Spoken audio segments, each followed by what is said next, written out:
Welcome to a new video of the Parts channel. Well, I have recorded a short video for you. Let's see. They have brought us a Renault Megane, so that we change the oil and the filters, and we have observed when removing the plastic cover, that one of the motor mount screws rotates by itself. Look.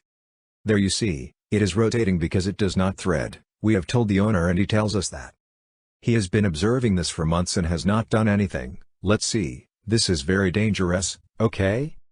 Because the support is designed to work with the 3 screws, which are the ones that hold the engine. At any moment that screw can come out and destroy the engine. It can cause a very serious breakdown, but it can also happen that when the weight of the engine is on 2 screws, when it should be on 3, these other 2 can also end up giving way and the engine may fall, not only fall through the distribution area, which would destroy the engine, but because you can have an accident okay?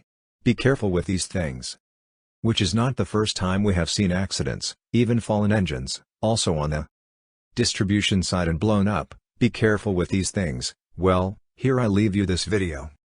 If it has been useful to you, do not forget to give a like and subscribe to the channel.